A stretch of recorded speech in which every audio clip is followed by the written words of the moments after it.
जय माता की आप सभी को। माँ दुर्गा मेडिटेशन सेंटर में एक बार फिर से आप सबका स्वागत है। क्या आप यूट्यूब से साधनाएँ कर रहे हैं या ऐसे गुरुओं से साधनाएँ सीख रहे हैं जिनसे आपका संपर्क नहीं हो पाता? या ऐसे गुरुओं के साथ आप साधनाएँ कर रहे हैं जो आपको बैकअप नहीं दे सकते, तो ये आपके लिए और आपके परिवार के लिए घातक हो सकता है। कृपया ऐसी साधनाएँ ना करें। आप अपनी सामान्य पूजा पाठ करें, जिससे आपके घर में सुख और शांति का स्थापना हो सके।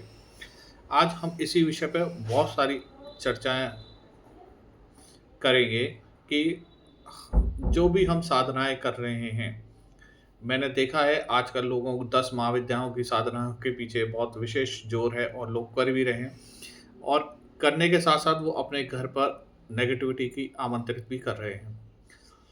ऐसे बहुत सारे लोग हैं या बहुत जो भी मेरे संपर्क में आए हैं, उनसे जब पूछा जाता है कि आपके घर में नेगेटिविटी या उनके घर को देखा जाता है कि नेगेटिविटी कैसे आ गई, तो उसके पीछे एक बहुत बड़ा कारण ये होता है कि उन्होंने किसी न किसी गुरु से या किसी न किसी ऐसे गुरु से या ऐसे यूट्यूब से या बिना किसी प्रॉपर गाइड के या इंस्ट्रक्शंस के और बिना बैकअप के ये साधनाएँ करनी स्टार्ट कर दी, जिसके फलस्वरूप उनके खुद के व्यवहार में बहुत परिवर्तन आ गया, घर में लड़ाई-झगड़े बढ़ गए। साथ में नकारात्मकता का प्रभाव इतना बढ़ गया कि लोगों के जो रहने का ढंग था, वो बिल्कुल ही विपरीत उसके बिल्कुल विपरीत ही वो व्यवहार करने लगे।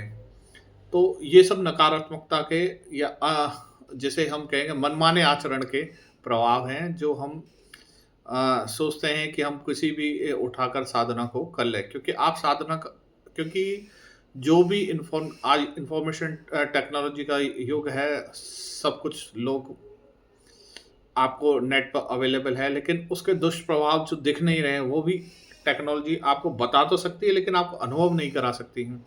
वो अनुभव जब होते हैं, जब आप साधना करते हैं और फिर उसके दुष्प्रभाव का आपका सामना करना पड़ता है और आपको ये समझ नहीं आता कि आपको ये दुष्प्रभाव क्यों हो रहे हैं। और जिससे भी आप साधना सीखने जा रहे हो या उसको जब आपसे बोला जाता है कि आप उनको बताइए, जिनसे भी आप साधना सीख रहे हो, कि ऐसे दुष्प्रभाव सामने आ रहे हैं, तो पता चलता है कि वो सुनने को तैयार ही नहीं हैं या दे विल इग्नोर वो उसको इग्नोर मारते हैं और आपके घर में या आपके परिवार में नकारात्मकता का धीरे-धीरे वास होने लग जाता है। ऐसे ही एक घटना में अभी हाल-फिलहाल में एक हम नोन थे हमारे, तो उनका जब फ़ोन आया, तो उनके फ़ोन के साथ ही ऐसा महसूस हुआ कि कोई नेगेटिव एंटिटी उनके साथ है या उनके घर में है। जब उसको थोड़ा-सा कुरेदा कि भाई साहब, आपके घर में ये नेगेटिव एंटिटी दिख रही है, ये कहाँ से आई? क्या कर रहे हो आप आजकल?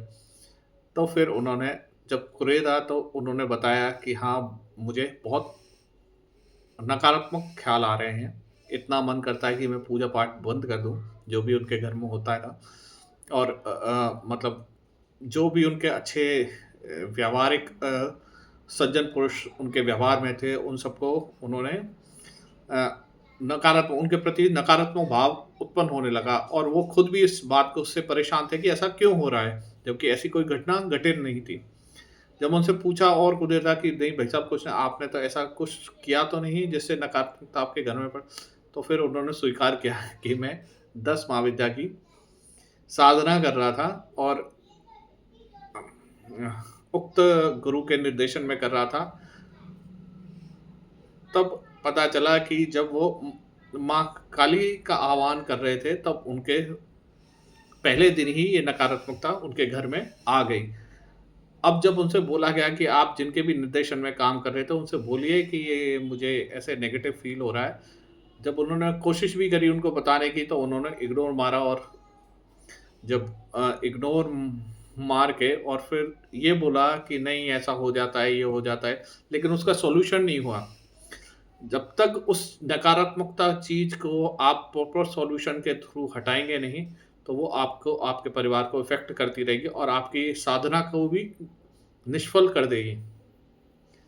तो ऐसी साधना या ऐसे गुरु, या मैं ये नहीं कह रहा कि सब गुरुओं को, नहीं कह रहा कि सब ऐसे ही हैं, लेकिन 80% आजकल ऐसे ही है कि बिना किसी प्रोटेक्शन से, सिर्फ़ पैसे के लिए आप किसी को भी कोई भी साधना दे रहे हो और बिना उसका कोई प्रोटेक्शन किए, और उनके घर में डिस्टरबेंस हो रहा है, तो इसका दोष उन गुरुओं को भी लगेगा, उन साधकों को भी लगेगा, और उस समाज भी उससे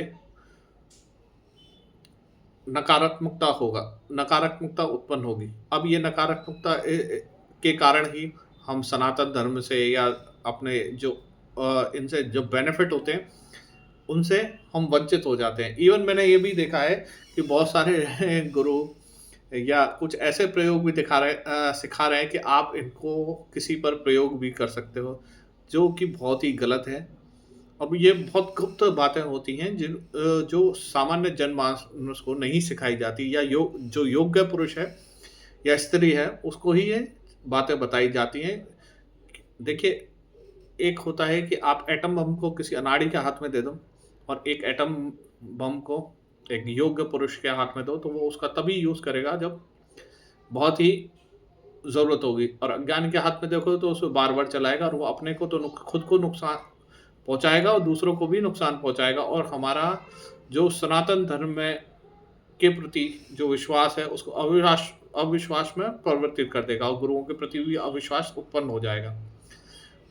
तो आप ऐसी साधनाएँ या ऐसे तंत्र प्रयोग से बचें, जिससे आप दूसरे को तो नुकसान कम पहुँचेगा, आपके खुद के परिवार में ज़्यादा नुकसान पहुँचेगा, और आपकी साधारण पूजा-पाठ भी उन तांत्रिक प्रयोगों से या उन साधनाओं से कई गुना ज़्यादा शक्तिशाली होती है, अगर आप उसको ढंग से करें तो।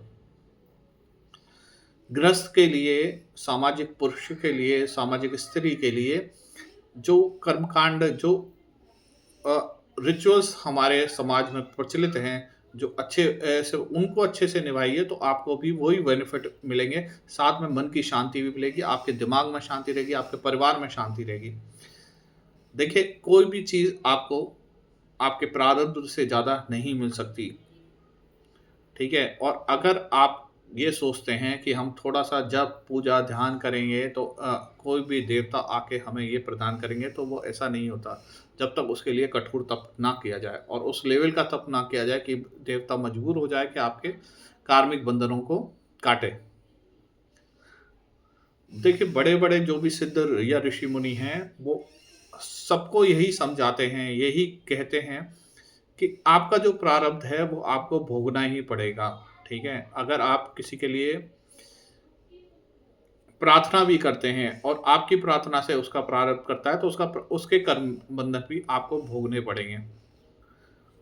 देखिए, जैसे बहुत सारे संतों को बहुत सारी कई बार होता है कि हम देखते हैं कि संतों को बहुत सारी बीमारियाँ हो जाती है, तो वो क्या करते हैं, जब वो किसी के लिए दुआ करते हैं, तो उन उन लोगों के कर्म बंधन कटते हैं, और वो कर्म बंधन उन संतों के ऊपर आ लगते हैं, जिसके वो भोग कर इसी जन्म में अपना हिसाब बराबर करके आगे मोक्ष की तरफ अग्रसर होते हैं।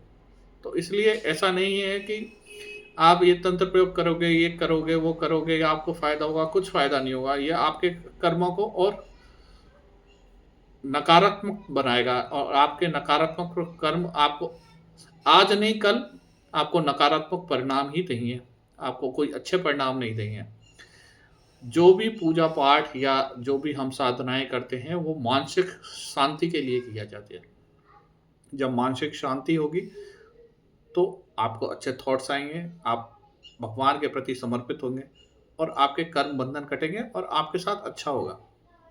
लेकिन हम ये सोचें कि हम दूसरे को नुकसान पहुँचा के अपने को अच्छा कर लें, या हम सही विद्या का गलत प्रयोग करके हम अपना कुछ फ़ायदा कर लें, तो ऐसा कभी फ़ायदा होगा नहीं। और मेरी उन गुरुओं से भी रिक्वेस्ट है कि हर किसी को ऐसे प्रयोग ना सिखाएँ, जिनसे सामान्य जनमानस में जो सनातन धर्म है, जो तांत्रिक प्रयोग हैं, या यंत्र प्रयोग हैं, उनके प्रति अविश्वास उत्पन्न हो और एक नकारात्मक वातावरण बने। वैसे ही बहुत नकारात्मक वातावरण बना हुआ है, तो हम हमें उसको और बढ़ाना नहीं चाहिए। केवल कुछ पैसों के लिए हम किसी को भी कोई भी साधना करा दे रहे हैं, उसके नकारात्मक परिणाम होते हैं, जिससे या तो मनुष्य उस पूजा-पाठ को छोड़ देता है या अपनी फैमिली को बर्बाद कर लेता है। तो इसलिए आप लोग भी सावधान रहें और ऐसी क्रियाओं को आप अपनी सामान्य जो नाम जाप है वो करिए, आपकी सामान्य पूजा है वो करिए, आपकी चालीसा एक चालीसा में भी उतनी ताकत होती है जितनी एक तांत्रिक प्रयोग में होती है, आप उसको नष्ट कर सकते हो। लेकिन आप उसको और उसके कोई दुष्प्रभाव भी नहीं है, नाम जाप करिए, दबा के न करिए। जितना आप नाम जाप करेंगे, उसके आपके नाम जाप में इतनी शक्ति है कि वो बड़े से बड़े तांत्रिक प्रयोग को निष्फल कर सकती है। देखिए, सात्विक पुरुषों में इसलिए कहा जाता है कि सात्विक पुरुष ज़्यादा शक्तिशाली होते हैं। वो इलाज धीरे होता है लेकिन होता सॉरी पक्का है। तो इसलिए अच्छे से अपनी जो सामान्य कर्मकांड हैं, अपनी पूजा है, उसको बहुत अच्छे से करिए। उसमें एक्सपर्ट बनिए। जब आप उसको अच्छे से कर लेंगे, आपको आगे का रास्ता अपने आप मिल जाएगा। ऐसे इधर-उधर भटकिए मत और कोशिश करिए कि आप ऐसे प्रयोग करें या ऐसे रिचुअल्स करें जो आपके घर में शांति, समृद्धि बढ़ाए और साथ में मेंटल पीस या सैटिस्फैक्शन भी बढ़ाए। आपकी साधना का सबसे अच्छा पैमाना ये है कि अगर आप मेंटल पीस में हैं और आप मन शांत है, तो आपकी साधना सही पथ पर अग्रसर है। आशा करता हूँ कि आपको मेरी बात समझ में आई होगी। जय माता की।